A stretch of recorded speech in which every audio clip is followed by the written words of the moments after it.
Hello, everyone. Welcome to episode 6. Or is it episode 7? I've lost count after this point for season 2, as any other TV shows. So if I'm wrong on the counts, I am sorry, but I'm pretty sure this is episode 6 of season 2. Yes, it is episode 6 of season 2. My name, as always, is Bryan M. Davis. I'm your host for this lovely podcast, YouTube show, whatever you want to call it. And joining me today is a friend I haven't seen in so long, Devante Jeffries. I know I'm already pronounced your miss, but he is the owner of a special podcast, mostly for the most part, and he will be talking about Society, his podcast today. So, Devante, whenever you're ready. Yes. My name is Devante Jeffries. I'm a man of many talents. Local rapper, model, fashion designer. And one thing I learned as an artist is that to all the multi-talented people out there, right? Like, oh, I do this and I do that and I do blah blah blah and I do da da da and I do da da da. I wanted to do one thing at a time, right? So Yeah. My brand is the True Podcast. True, fun fact, is an acronym: terrific, righteous, and unanimous. That's it. That's a hell of an acronym. Yeah. Thank you so much. So when I say keep it true, I mean it's like a punchline. It was from a song, and terrific was the Greek. I think the Greek definition of terrific is something that looks bad from a glance, but when I look harder at it, it's, oh, that's what he means to say. Oh, that's actually pretty cool. Righteous is like doing the right thing because I want to, not because people tell me to do the right thing. Unanimous is that we all agree on the same topic, on the same thing. And I feel like for any artist, a true artist has to follow those 3 rules. Embrace your flaws and do the right thing with your art. And in order to get better, align yourself with other people who feel the same way as you do. Everyone in my circle, if you're not trying to build something, if you're not trying to do something bigger than yourself, you cannot fuck with me. You cannot fuck with me. Like I don't have time. I'm a hypocrite. I do party, but I don't have time to party that much. Yeah. So, yeah. Well, which is odd when I knew you back in BMCC, BMCC represent, and it's odd because you always came across as a very smart person, but I didn't know what your character was. Because like when you're an actor, it's like, oh, it's like when you're off stage, you're kind of like hard to pin down, but talking to you over time is like you come across as like very insightful, that sort of thing. So especially now working with you now with this, well, at least with this interview, and hearing about how you don't fuck around with people who is like, as long as they appreciate my time as opposed to just saying, hey, I need you for this, that sort of thing. Because I get that, because it takes, it took me a while to actually figure out what my worth was, but as both as an actor, but also as a performing artist, creator in general. This whole podcast thing took me ages to really figure it out. I'm pretty sure it took you ages to figure out how to create Society for the most part, especially once you got the name. Is like, then you can figure out, how to figure out where to brand the most of essentially where to brand the podcast in general. So in terms of that background, how long was it like when you figured out the name, which was an acronym? How long was that to the point where it's like, I know where to go with this product. I don't know where it will be in terms of the jumping off point, but I know this will be a good starting point for me. Mm, Like how long was that process? to figure out like how I'm gonna steer the ship, which like, Yeah, ooh, um, you weren't expecting that question, were you? yeah, that's a really loaded question. We started out as a fashion brand, like you Yeah, said, and it that's the thing when it was going through what my strengths were. Sure, these are my strengths, but which of these strengths do I love to do? yeah. I like fashion. It's one of my greatest hobbies. I wouldn't take a bullet for fashion. Like Yeah, I wouldn't. it's like fashion. It's like I haven't even. I wasn't able to do like costume shop at both BMCC or at Brooklyn Collins, but I know doing like the costume design stuff. It's a lot of hard work, and just being a fashion designer, that is probably even much harder to do because you got to do like probably got to do like quotas and stuff like that. It's like every month or so, submit new ideas, that sort of thing. So being a fashion designer, you know, model I can understand. Being a model, that's like it's almost like getting a paid gig and going in front of the camera, that sort of thing, and doing uh, modeling with stuff like that. But I can it's like what you said before. It's like I can never like with film. It's like I can see myself directing a film, running a film, that sort of thing. But I can never see myself like full on like producing that's like full on stuff. Even though something like this is technically film.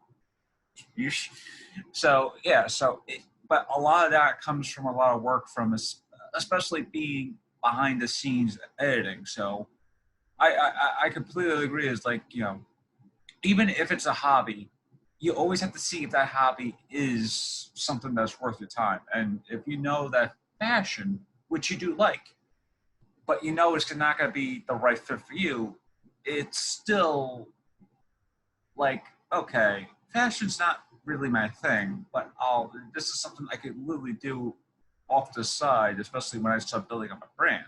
Because Mhm. because once I build up, what this ideology is in terms of my brand, or with Trucicity, I mean Truciety, again Society. the Yeah. Truciety. You're I got to not the remember. only one who gets it wrong. That's why I've been thinking about should I keep it to true, just the acronym? I might have to do that.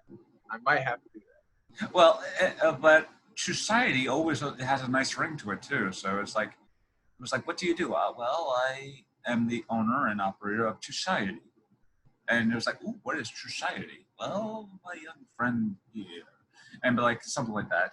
And but that. yeah, crap. What was I saying? Oh, but yeah, I definitely hear you when it's like, oh, fashion, that sort of thing.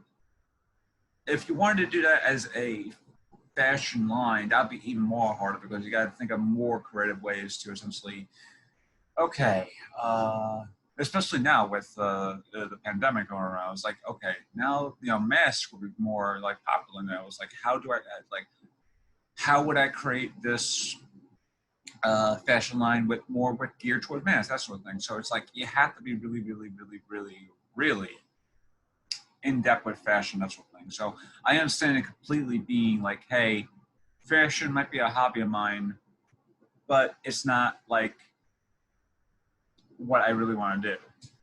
Yeah, you should So be my marketing strategist because making masks right now is actually the way to go. Yeah, I should write that down. Hold on. Um, but yeah, multi-talented. You know what I'm saying? I do see myself going back to fashion, and yeah, this is the kicker here though. I realized my passion was mixing music, like being a DJ and combining frequencies together and making beautiful sounds yeah, and talking to people.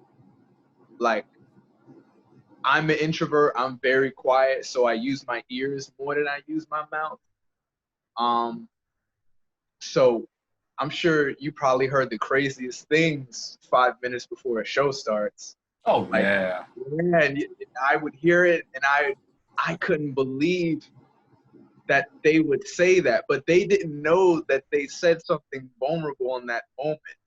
So Yeah, especially when you're just a stagehand and you're just doing stuff like getting all the props ready, and you just hear a couple of actors off to the side, just like talking shit about something else about the show or something like that, and you're just like kind of like 1 year towards that conversation, 1 year like towards the and like your eyes and your ears like sort of like on the thing, but there's 1 ear like towards the other conversation, and you're just staring at the props, and it's like and so like what you just said, so and so just like it's being an introvert.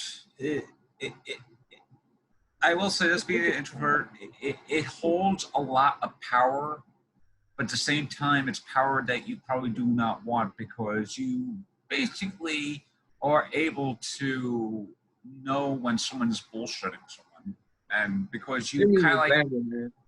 Give me an because example. uh oh Because I'm like Pandora's most box. People told me so mostly many people. mostly the work too was like when I was an usher at one of my theaters I worked with, which was off Broadway. I would hear people was like talking about, oh yeah, I done this, done that, and as an introvert, it's like it's like I have like much more of an inside thing. I'm like, and people would be essentially like, oh, they would talk about how I want to say like they want to talk about how good their like acting degrees are or where they came from, that sort of thing, Yeah, and is like, oh, I've been working here for the past, like, oh yeah, I've been working here for the past 2.5 years. Like, and I would hear back from another person, like, yeah, that guy, he's been working here for at least a year and a half. So it's like it's like once you talk to the right people and hearing other people saying stuff like that, it's sort of like your mind, not only is your ears able to like be more fine tuned to someone, but especially once you're in the theater too, like working in the theater is like that's when when you're kind of like a bullshit artist too, because you you're kind of like both a carny, but also like you're both working as a carny as an actor. I mean, in theater, you're practically working as a carny, but also as a person who like literally knows how the thing runs, that sort of thing. So, and yeah, if I talk about stuff that I know personally, I feel like, I really don't want to burn the bridges I know of yet. right, right. So, especially with a show like this and the way it's getting more and more traction, hopefully, So I don't want to burn those bridges yet. So, Oh, yeah. okay. Yeah, definitely, man. But you understand what I'm talking about. It's like it's like as an introvert, and then it's like you hold this power of hearing a lot of things because no one really pays attention to you because you're like literally by the wall, just looking around, just like listening. With a broom. Okay. Yeah. Yeah, that sort of thing. But yeah, I feel like that whole conversation just got sidetracked. But picking back on that, in terms of society, is like okay, you thought it would be a nice smaller brand, but you figured, okay, fashion's got to be very hard to do. What was Yeah. your next, like, that was essentially a good starting point where you kind of know where this was going in terms of your brand. Mm. So, in terms of your next step, like, how long did it take you to figure out, okay, maybe I want to use this as my producing brand? Because I know you worked with two of my former guests, both. Yeah. I know you worked with 60-Bit Wanderer, and I know you worked with Devson. Oh my God, I know I pronounced that. I mispronounced it already. I'm sorry, man. That's You got a lot of Devstein. names, man. You got a lot of names to remember, man. Yes. Oh, man. And you're dealing with someone who has a bad memory too. So, but I'm bad with names too, man. It's I'm good with faces though. Faces. that's it's like I know that face, and sometimes I'd be like, I would know that face, and I just start talking to that person, and then I would legitimately forget their name, but I know the face. So I was like, I know that face, but I don't know their name. So I just talking to them. It's like, what's your name again? Ah, okay. I was like, Yeah, name. especially at work too. So especially since work, especially as an usher, but also working with my other job with Today Ticks, you would always have like a lot of my coworkers at Today Ticks would be interchangeable, like every other week or every other day or every day. So a lot of these people that you might have met yesterday will not be there for the next day or at least in 2 days. And then So when you they know know that, who you are, but you don't know who they are. yeah, Yeah, yeah. exactly. But yeah, Yo. I know you bit. I know you worked with 60-bit, and I know you worked with Devstein, mostly in terms of because we all know each other. It's like theater, as I said, theater is like literally a small world. Who you know in theater, chances are someone might know them, and then because of that, it's literally you know someone in theater, chances are you might know someone else in theater who knows them. So yeah, how did coming up, how did essentially coming to work with and producing music with not only 60-bit but also Debstein, how did that come about? Well, let let me clarify. I'm not a producer. I'm a Mixture, DJ. like a Um, mixture. yeah, definitely. Shout out to Wanderer. He makes beats. Like Yeah, he can make them in minutes, minutes. And I remember the first time I saw that, I said, "Yeah, I like that. I like that."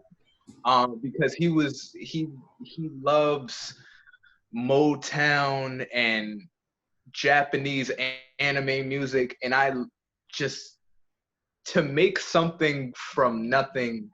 I admire that from any artist. You can make violins out of paper clips. If you can make that shit work somehow, yeah, you got my support all the way. So with working with Wanderer and working with Devsign, watching them, being a sponge and soaking up their knowledge and knowing when to shut up, you know, knowing when to, submit and take the knee and, you know, hear everything that they're saying, watch everything that they're doing. I knew I had a talent for it because you ever been in acting class oh and you see yeah, like one student that they just get it? Lori Key, they'll yeah, shout out Lori Key too. She'll say some things that sounds complicated, but the student gets it yeah. like immediately. Like that's they're talented and stuff. Um, Blaine noticed and Devante, they noticed the talent in me and they said, all right, let me take him to the studio. Let him touch the keyboard and stuff. And I was not thinking about a podcast yet, but I No, knew damn sure that I was not using a sewing machine. yeah, So my hands, I still have those memories.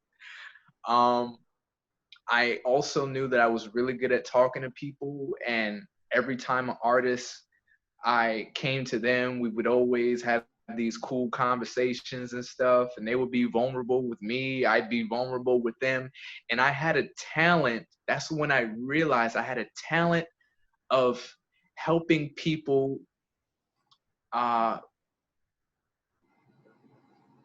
put on their true selves, no pun intended. And I yeah, said, okay, this is very interesting. Like, why do people tell me the truth a lot? People are, I've had people tell me, oh, there are times when I went through this as a kid, and and you're just such a great listener. I said, I am. And I said, you know what? I love music and I love talking to people and helping them reach that next level. So how do I use music and use an everyday conversation to help people? And True Podcast. Here we go. Will I go back to fashion? No. Eh, I'll sell it, t-shirts. yeah. I'll sell t-shirts like this one. I mean, But if you could sell your brand with fashion, I'm pretty sure you could, in a way, you could be a fashion designer. But doing fashion like part time, I mean, not part time, doing fashion full time is probably one of the most stressful jobs because you got to think of like designs, dresses, that sort of thing. And not only that, if you're doing it by yourself, that's even more of a stress to do this because you just mentioned that you'd be like working with the sewing machine, that sort of thing, and I would talk to people in my class who are like costume designers or costume people like in the costume shop, that sort of thing, and they would say it's relatively easy, but it's relatively easy once you have like a group of people with you, yeah, and you have an experience, and if you have an experienced professor, guiding you, that sort of thing. But when you're by yourself in a, searching up something that's by yourself, that's all yourself, that right. sort of thing. But speaking of college, how much was BMCC an inspiration to you? Because I know you just mentioned Lori Key. Shout out to Lori Key again. Yes. And I know Papa Cheese Pops. He was probably a big inspiration to you. So how much was BMCC an inspiration to you? Because I know there is like hints because the way you also worked with people, as I said before, some of the people that you worked with in the past for Society has been BMCC alumni. So has BMCC been a big factor to you? Has BMCC been a big factor for you, not only in terms of inspiration, but just being a source of like helpfulness? You know, I remember graduating high school and I was saying, I was one of those, oh, college is useless, blah, blah, blah, fuck college and all this. I just want to, drink my soda and play video games. Nah, I just want to drink my soda and do fashion. I was very into, or I thought I was into fashion. Because I see celebrities on TV and magazines say, "Oh my God, wow, that is a vintage Versace biker vest or something like that." And Yeah, you're right. It was seeing everyone's acting style, everyone's art style on stage, like saying, "Oh, that guy's a comedian. Oh, she's like a Viola or a Davis, Meryl Streep type person. Oh, that guy is like, oh my God, like these people are amazing." And I actually hated BMCC for a time because I didn't know my place. So it was this love-hate relationship of inspiration and jealousy. And for the most part, yeah.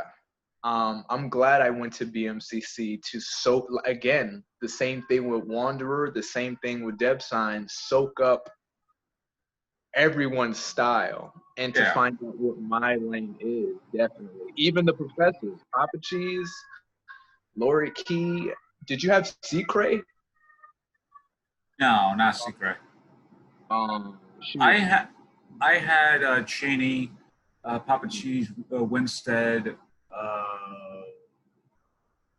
Dowling, of course, Dr. Huff, mm-hmm.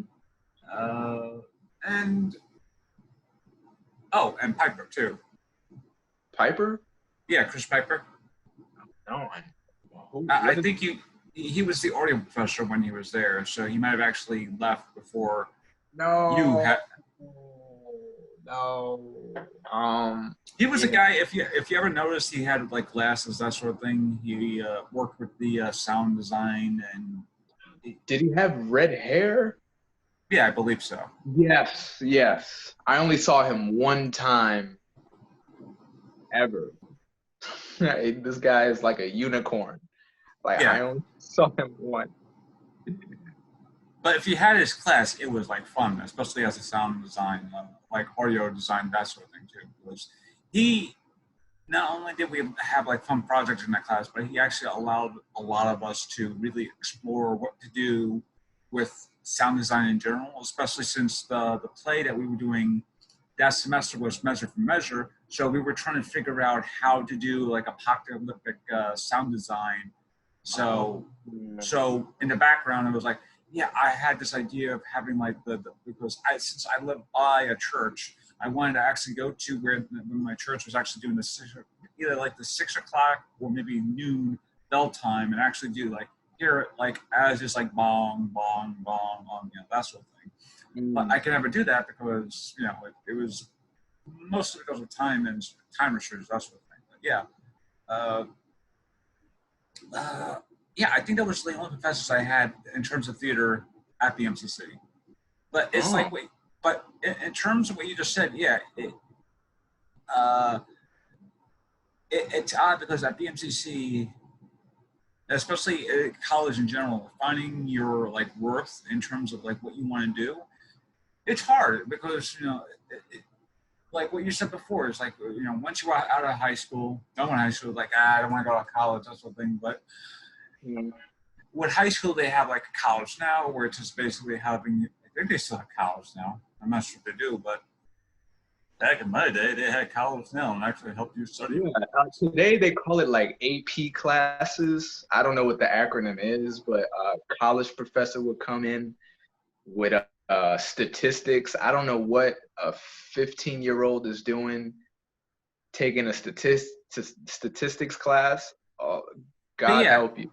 but yeah, at least in high school, they had the idea of setting up everything with college, especially when you're about to graduate from high school as a senior, and then you're having the senioritis thing as an actual legitimacy, that Yeah. sort of thing.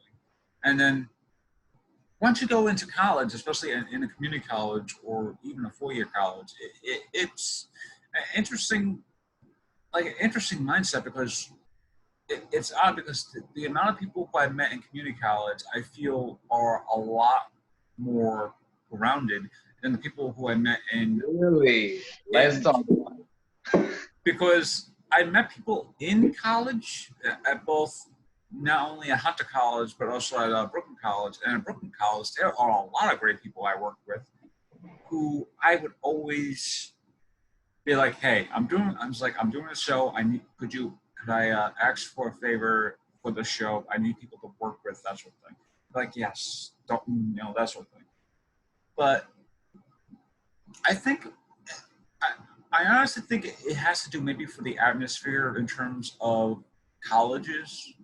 Because maybe because at Brooklyn College, I worked with people who were so full of life and so loving the fact that they were in theater and that sort of thing. And at Hunter College, they were like, it was hard to figure out why people, because I would see a lot of misery there, especially at Hunter, just as on a regular basis. And at BMCC, I would just see people who were like legitimately still in high school, and that was the weird thing was that people it. would still be in that high school mentality, especially in the BMCC and at Kingsborough too. Well, less Kingsborough because Kingsborough I think was probably somewhat credible when I was there, but I'm not sure how it was. I'm not sure how it is like after the fact. I've been like gone for like 15 years or something like that. So 15 years ago, I'm pretty sure Kingsborough was like almost like a high school. Like, and the weird thing Kingsborough is right next to a high school. Oh, So right. Really? yeah, Okay. either a high school or junior high. I forgot which one, but it's by another school. That's literally So when you're walking out of the college, you're also walking out of the college with a bunch of like junior high schoolers or just high schoolers in general just coming off to go into their buses and whatnot. So yeah, what were we talking about? Oh yeah, but yeah, in terms of community college and college in general, I feel like I met people who were in community college like that to be more grounded than or more aware to know what's going to happen with their careers in terms of stuff like that. Even though I have met people in Brooklyn College who were very grounded and knew where they're going in their careers and that sort of thing. So, and again, I think it has to do with atmosphere, especially as like where you're going in terms of education. If it's a good, very good school, you gotta have you gotta meet with kids. I mean, not kids. You gotta meet with students and faculty who really love being there. That sort of thing. And if you're going to a school with, I want to say, with difficulties or something like that, you're gonna have a lot of people who are like, why am I even here? That sort of thing. Like people who are just miserable just being there. And I've seen people who were miserable at BMCC. So. And people with that, oh my God. Okay. I'll tell you a quick funny story. Okay. So at BMCC, I had to take math, like a math workshop thing, just to pass math. So I had to take it twice because the first math professor I had, he was slightly crazy, but only in the sense of he didn't know how to teach everybody math. So it was just like sort of like math teacher. He was the only he was the only he was the only math teacher available, I guess, for that Monday, or not Monday. Was it Monday? No, it was an early Tuesday morning class, or maybe a Thursday morning class. So it was like one of those morning classes. And there was this girl who would always arrive late, and she would always have the attitude too, that sort of thing. And I remember her clearly walking into class, say like maybe 50 minutes late, with a McDonald's iced tea or something. No, close, but AAA. Because you know how AAA is like right next to Finneman Hall. Yeah. So, and that's where it was. The class was at Finneman Hall, and the professor just looked at her and just like, why do I even bother? And just like go into his like class of that day.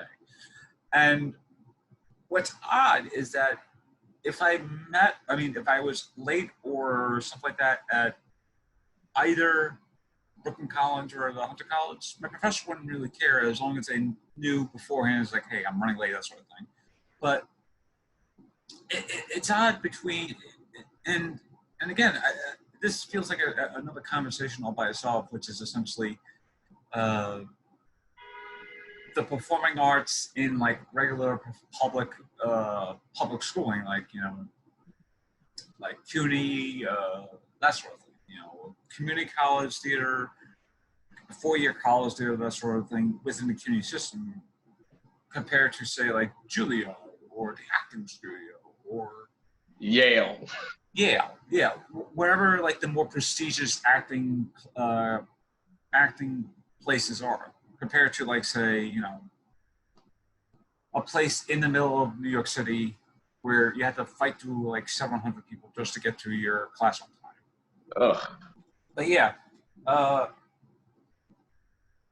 it's odd how essentially though, but you're all right.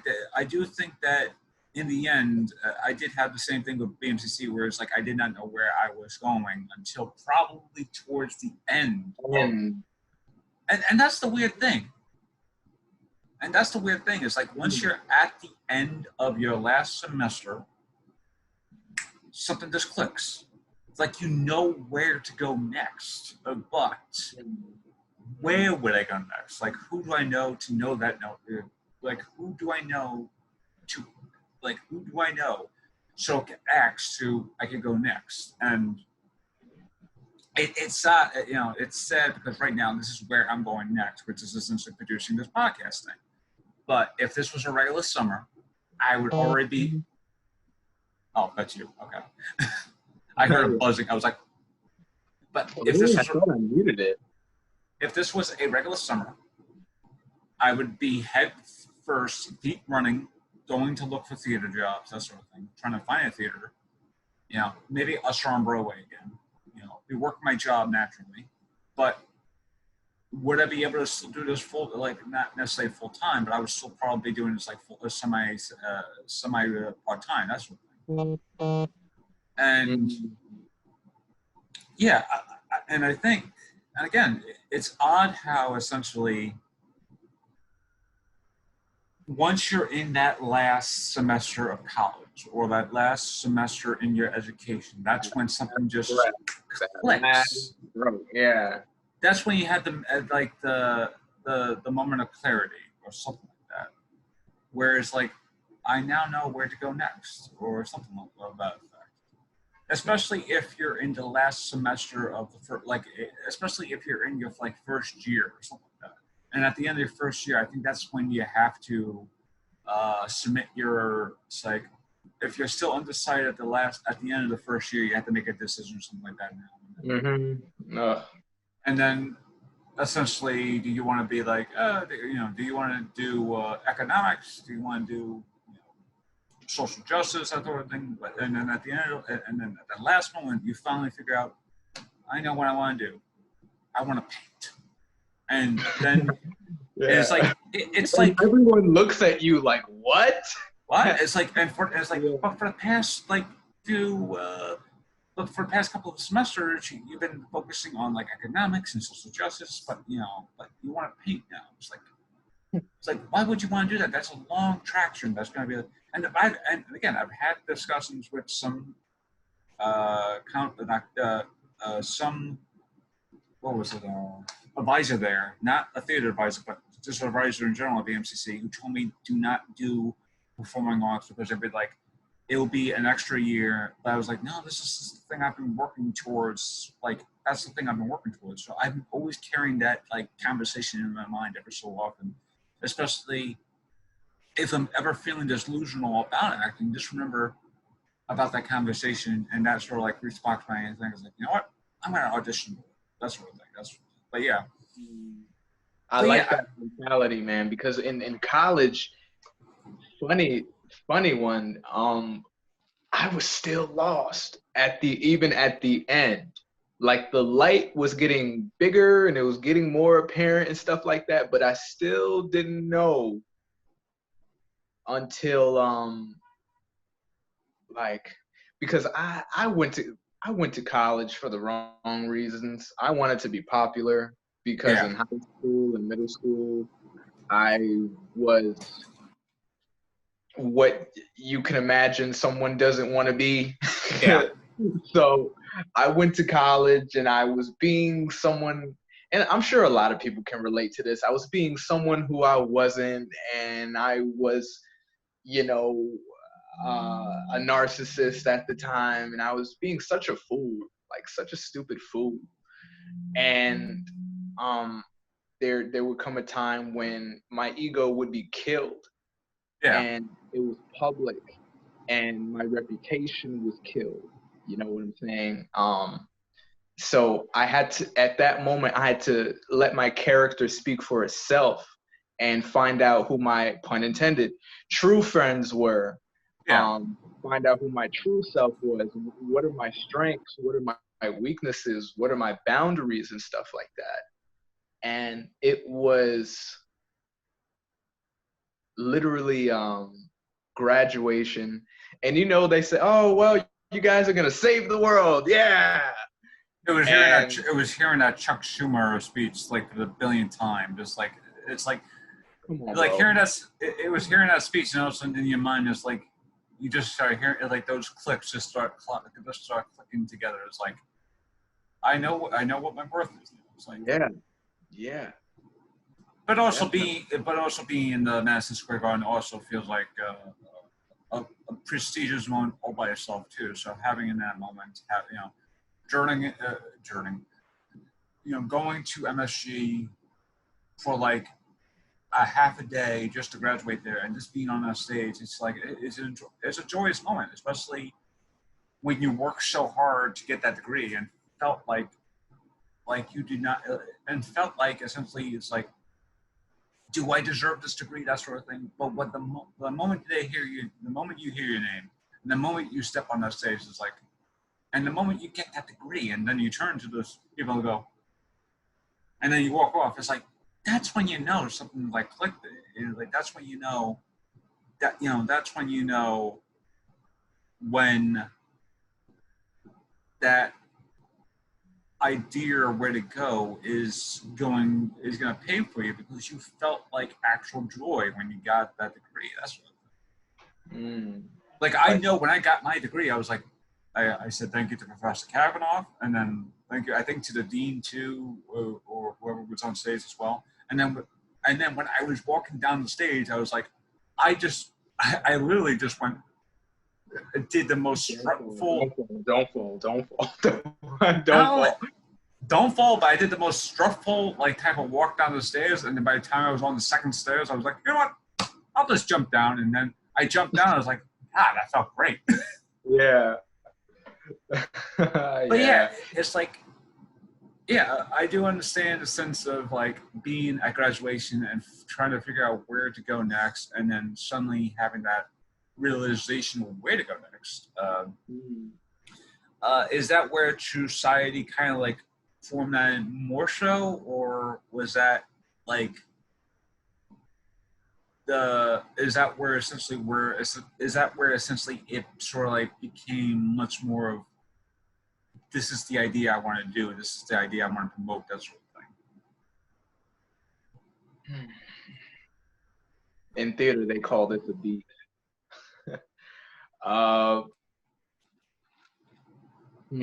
Say the question one more time. I want to make sure I heard you right. Was your graduation the formation essentially into moving forward with society, or was society something that stemmed from graduation, that wasn't stemmed from graduation, but was an idea that came afterwards?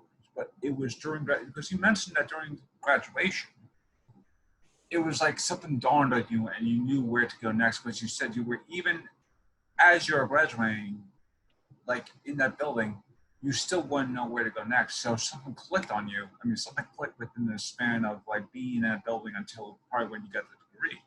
So was society a factor into that mentality? There we go. Or just into that idea?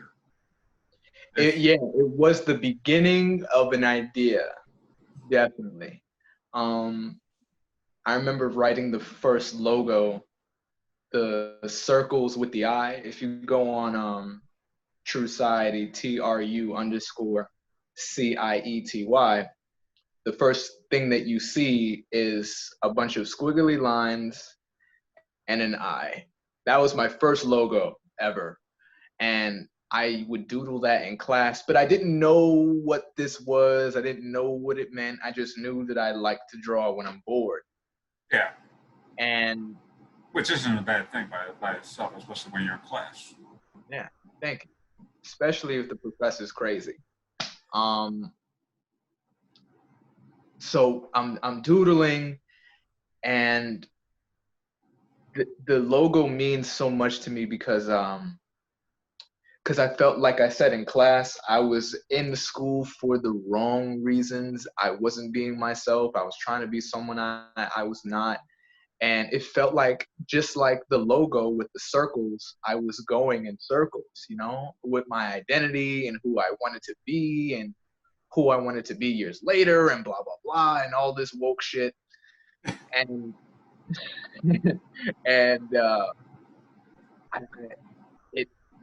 I had to lose my reputation to find my true self, like, oh, wow, like, okay, these are my talents and this is my strengths, and oh, these are my weaknesses. Oh, okay. So the same thing with high school when I graduated and I said, this is going to be a change. With college, I said, this is going to be a, pun intended again, a true change. So, Yeah. it was the beginning of, I'm going to get into fashion, which of course was not the case today. And it came to being a fashion designer and being around these artists, and the same thing like being in a dressing room 5 minutes before a show. These rappers and these singers would be, they would be honest around me and tell me these things. And if they wanted advice, sure, I'd give them advice about relationships or what to do with that one song because the chorus sounds a little bit off. Another notification on my phone was a little bit off. Musical advice and stuff like this, friendship advice, you name it. And it was giving this advice that I was able to be who I always was, who I wanted to be. And I said, you know what? If I can be my true self, what if someone else is struggling with that too? They don't know who they are and what their strengths are. What if I could guide them along the path? I remember one of my favorite artists, Kid Cudi. I'm in the pursuit of happiness, and I know he was talking about how he would hear certain content and see certain movies that he liked, that it was relatable, but it was other stuff that was exaggerated. A huge pet peeve of mine is a lot of these artists, they're exaggerated to the highest degree. Like Yeah. the lives that they're living, that's either it's not true, pun intended again, or it's exaggerated by 1,000%. And that's always rubbed me the wrong way. So with this message, again, still going through the kinks of it with fashion, and am I an engineer? Do I mix music? Oh, actually, we're a podcast that does all three of those. Yeah. What the objective is to save people from shame, like how I saved myself from shame. If I can save myself from shame, I can help him, I can help her, because I feel like that's a huge killer. Shame. People talk about depression and anxiety, which is, quite the challenge as well. Though shame makes people do strange things. Like, I would have parties in my mother's house and we would just fuck up the furniture because I just wanted to be popular so bad. And I was having these people sleep on my bed and stuff like this, all because, you know, You wanted to be popular. yeah, and it's not worth it. It's not worth it. Anyone who, if you watching this right now, if don't worry about being popular, worry about being true. And this ain't about my brand. I know I said that multiple times with shameless plugs and stuff like that. Though for real this time, Yeah. don't. It's not about being popular because people are always gonna say something. Yeah. So you might as well be yourself. You might as well. And being yourself is actually a big strong point because as I said, it's like that last semester at BMCC was not only was it a stressful one because one, it was last semester and I haven't had my last semester and like, I never actually had a last semester at college before. So it was like building up all this stuff, and I had a lot of personal problems happening that happened to be at the end, the tail end of the previous semester. So that summer was like even more stressful for me. And then here I am thinking I am just going to be okay. I'm going to try and audition for the musical or play, whatever this semester.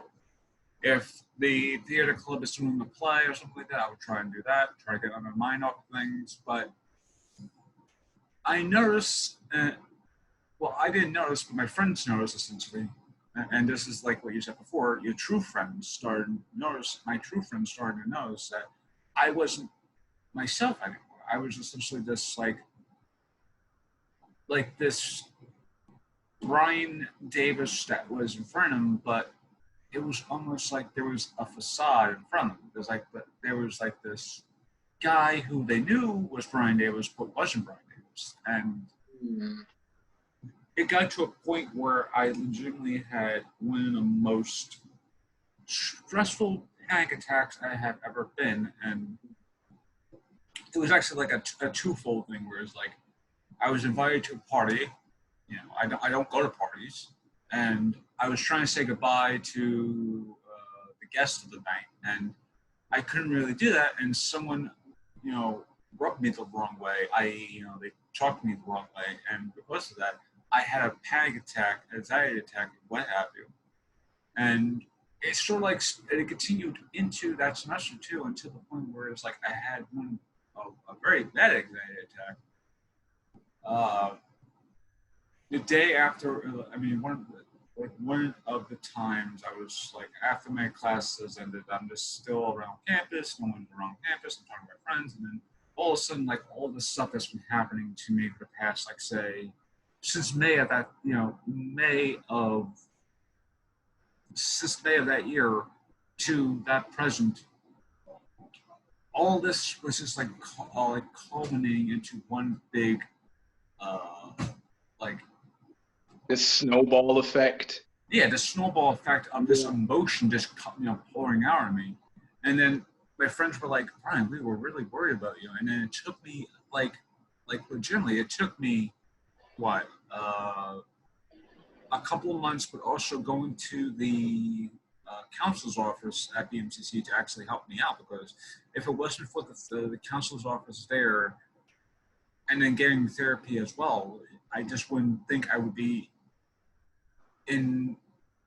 I don't think I probably would have recovered what happened in May of that year to where I am, where it's like, oh, it's been a few years. I've not only have I grown past it, but I feel like I've grown to a point where it's like my body and soul, and my mind, body, and soul is now more complete than it was previously. Where it's like what you just said before, you're inviting people to your house, you're doing weird parties and stuff like that, and this is something that you don't want to do, but your ego is like the line. It's like the line from Top Gun. Your ego, your body, Yeah. yeah, your ego is cashing checks your body can't cash, Ooh. and truthfully, again, not pun intended, One's all but around. yeah, but truthfully, that's what people do when they create this facade about themselves. Is that people would create a facade where it's like, oh yeah, I am the hippest, and I am the hippest guy around. Or I am the most dopest girl, or something like that. I am the party girl, that sort of thing. But when you meet with them and actually speak to them, one on one, like what you said before, is like before a show begins and you're talking to like a rapper or a singer about that, and it's like, and they're kind of like very open and vulnerable. And if you meet someone who is like, oh, the hippest guy around, and they're open and vulnerable with you, they're not really the hippest guy around. They're just being someone who is just being truthful about themselves. And in the end, I think once you are truthful about yourself, as I am now, as opposed to say like a couple of years ago, that's when essentially you figure out, okay, I'm truthful about myself, I'm open about what's wrong with myself, where do I go next? And luckily, if you have friends and family who help you and a support system, that's when you do the best thing. But yeah, I definitely understand the fact that of the point of essentially where it's like your ego is essentially creating this facade where it's like you want to be popular, but you don't want to be popular, but you're being popular, but you just are becoming popular for the wrong reasons. And then suddenly, when if it's like, and then suddenly when the play of like if there's a play and that you're a part of, and it's like, oh man, we need to have like a cast party after the show. Where do we go? And then people who are automatically thinking, you know what, Devante, he has a house nearby. We should just go there. And you'll be like, and you'll be like, hey, sure, why not? Let's go to my house. Right. And then Don't fuck shit up. Don't fuck shit up. And they fuck shit up. Yeah. Definitely. So yeah, I do understand that completely. Whereas it's like, hey, you know, when you're not being true to yourself, you're just harming yourself in the long run. And not only that, your ego is getting more and more like becoming more and more of a ego by itself. And then by the time you're talking to people who you essentially become the caricature of what you basically put your persona up against. So yeah, it takes a while for you essentially to. Ooh, sorry. It takes you a while to essentially figure out things, and I think, to close my thought, I think performing arts is a way to actually procure that. So yeah, performing arts allows you to actually open up those doors. So doing a podcast such as this, or a podcast like Society, you know, mixing like DJing and DJing music, that sort of thing, it allows you to essentially figure out, hey, I know what I want to do. I know what my strengths are. I know what my weaknesses are. And yeah, I think the whole ideology of, or the name, Society, it allows you to essentially be true to yourself. And in the end, I think that's what that's what the end goal should be for somebody in life, is to always be honest and open about themselves. But people don't want to be honest and open because, people have, for understandable reasons, like what if they yeah, make fun of me? What if they blah blah blah?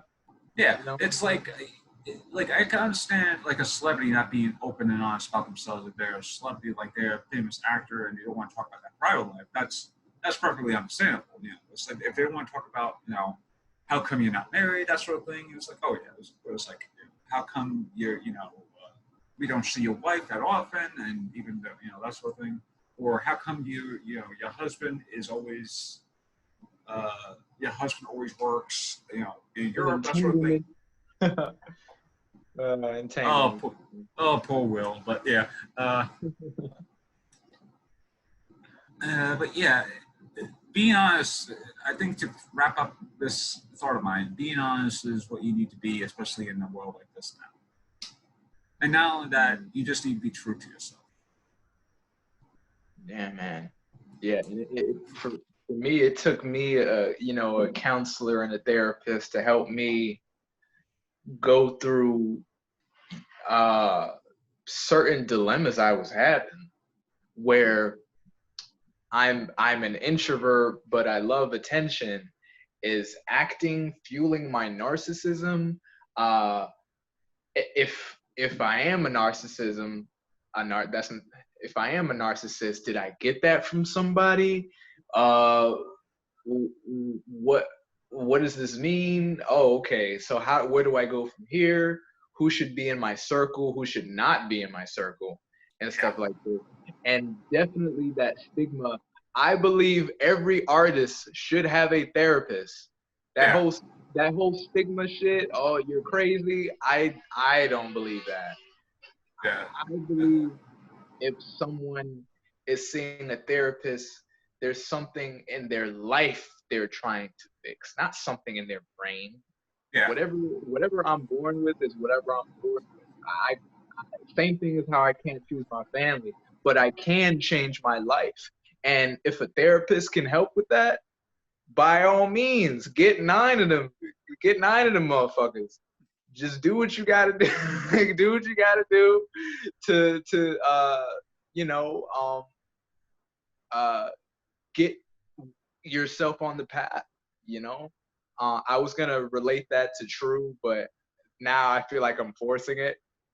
So I remember with me, it was, yeah, like I said, helping me find my identity. And the faster, for any artist listening to this, the faster you know who you are, the less stress you'll have. Because when you know what your boundaries are, like, oh, I'm not going to drink tonight, or oh, I'm not going to do this, because I know damn well that I need to do this, or oh no, I'm wearing a condom because I can't have a kid right now. I'm working on this podcast. I am not.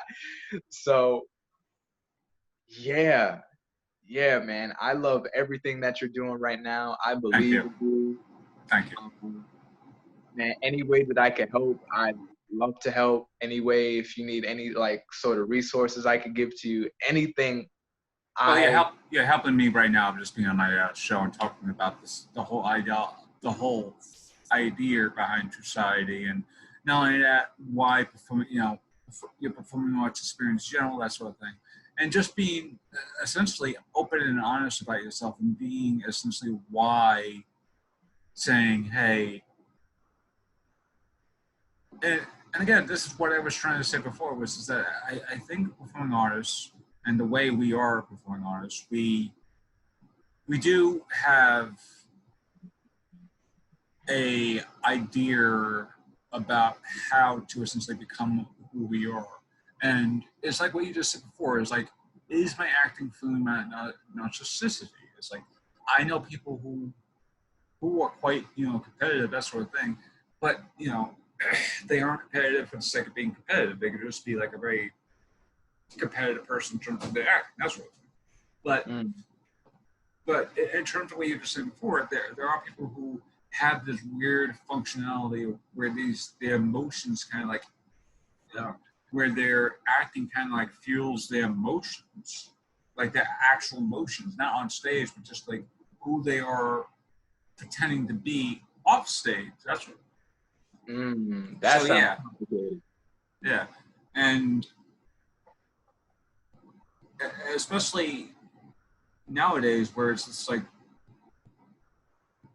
people, I do think that because of quarantine, that sort of thing, people have becoming a lot more not only in tune to essentially their own, self-worth, but just being in tune to people's own self-worth, and just being, and if there are people who are being mistreated, people on Twitter would be like, you know, you know, uh, Walmart, tossed out a disabled veteran or something like that, or Kmart, is throwing out, stuff that relates to, such and such, and people on Twitter would be like, okay, yeah, I'm going to start tweeting about this, that sort of thing, and people will use Twitter to essentially uh, raise awareness to, social plights, that sort of thing, and with the whole thing with YouTube, like like what this thing is, conversations like this, it brings awareness to things that probably people wouldn't have thought about before. It's like, you know, would people think about philosophy stuff on a conversational podcast like this? Probably not. People will probably not think about stuff like this. Being true to themselves, that sort of thing. They may say that privately, but they probably not say that publicly, and then someone were like, hey, it was like, hey, did you see that lady performing the arts episode with Bryan and Devante? Devante was like saying like, oh, you should be, true to yourself. It's like, and they could be like, oh, Devante's just talking about shit. He doesn't know what he's talking about, that sort of thing. He's just trying to be woke. Yeah, he's just trying to be woke. Same as Bryan. Bryan is as woke as everybody else. That sort of thing. And in private, they're probably like, Bryan and Devante are probably right. But you do have to be true to yourself. That sort of thing. And yeah, I think we've come to a point in our lives where essentially you have to be essentially true to yourself, and I think that's a good way of actually ending the my train of thought. Yeah, yeah, man. Uh, I'm all yeah, go pooped ahead. out. Yeah, that's what happens when you talk to me about an hour. So No, it was a great conversation, man. For thank you. real. I do have three questions left, although I think you Ooh, probably already answered one of them, which was essentially any advice. So I think just being true to yourself, that sort of thing, that was great advice. But in terms of true society, what can we expect from you in the future? true.com. I'm working on a book. I don't want to say the idea. Hmm. But you know what? Fuck it. I'll say it. It's about us. It's heavily inspired by Kanye West. Hmm. It's about a schizophrenic rapper who's being taken advantage by his music label. Oh, So really? yeah, his brother, who's ghostwriting the album because she's not fit to finish the album and finish her record deal. Her D-list celebrity brother is ghostwriting the album so she can perform it. One last Gotcha. album, one last record deal, one last chance. Gotcha. Gotcha. Okay. That True actually that. sounds that actually sounds pretty interesting, especially since mental health has been coming into more forefront nowadays, especially with people of color, but also Kanye in general. If all goes to plan, this episode should be out in maybe in September. So I hope by then Kanye will be somewhat uh, hopefully better than he was currently. But this being Kanye West, I feel like I honestly feel like Kanye West is a conversation all by itself. It's like, do you think That's a he is whole just? It's yeah. like, Yeah. and it's like, and the weird thing is that Kim is always saying, "Oh, it's bipolar," and the weird thing is, I have friends who I have friends who are bipolar. I have, that sort of thing, and they're saying that, you know, and they're saying that's like what they see in Kanye West isn't bipolar disorder, but it's like genuine insanity. So even though he is diagnosed with bipolar disorder, that doesn't mean he could actually have it. So, but yeah, Mm, and and again, bipolar disorder has like manic episodes, and the manic episodes go on for like weeks. That's days on end, that sort of thing, and then you hit like once that rush is off, then the depressive episodes just like hit you more often than not. And and again, my friends who are bipolar, that sort of thing, it's not how the media makes it out to be. Like, where it's like, oh, yeah, he's just being crazy for the sake of crazy. There might be something else wrong with him. So he might be diagnosed with bipolar disorder. He might actually have something else that isn't like that, whereas like, but yeah, Kanye is a whole discussion by itself. Uh, True.com, I do want to hope to see that hopefully in the future. I do hope to see a book in the future too. I thank think you.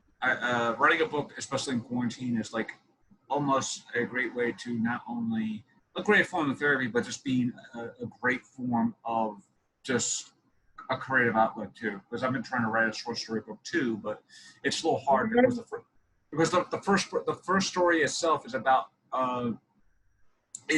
a guy who wakes up and he wakes up with these people who he doesn't know, and the last thing he remembers was just crossing the street.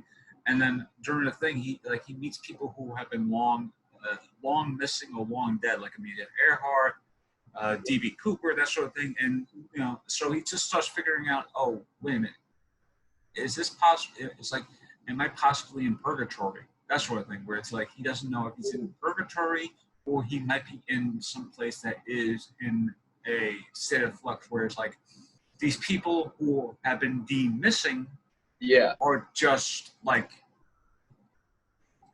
the people who are deemed missing are alive, living well, someplace that could be purgatory, but I don't want to say it is purgatory. Ooh. So what genre is it? Is it like a sci-fi, like a horror movie, or like? I'm leaning to the short story book. I'm leaning towards surreal stories. It's like surreal stories where it's like things that could happen in the real world and may happen in the real world, but it's so surreal. That's but I'm still working the kinks out of that story. But every other story is like it's got to be like this. There's got to be one horror, one mystery, one sci-fi, probably one action, drama, that sort of thing. I even have a like almost one of those coming of age stories where it's like, oh, the girl meets like this old father priest, old father priest, who's on a road trip trying to search from like soul searching himself, and then he comes across this this werewolf girl trying to do that thing. So I'm gonna try and do a spin on the whole.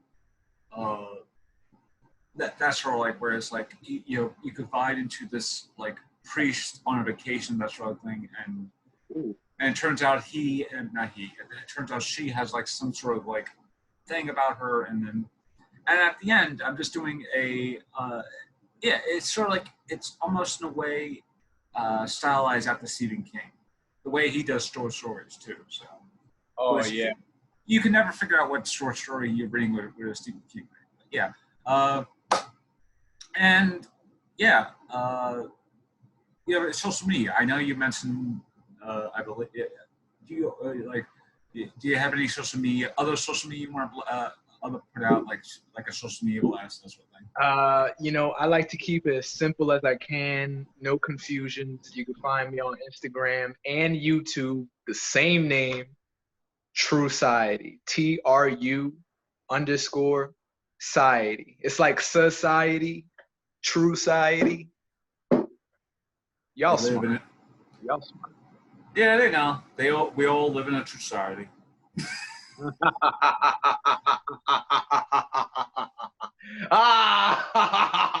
I thought we was doing the laugh together.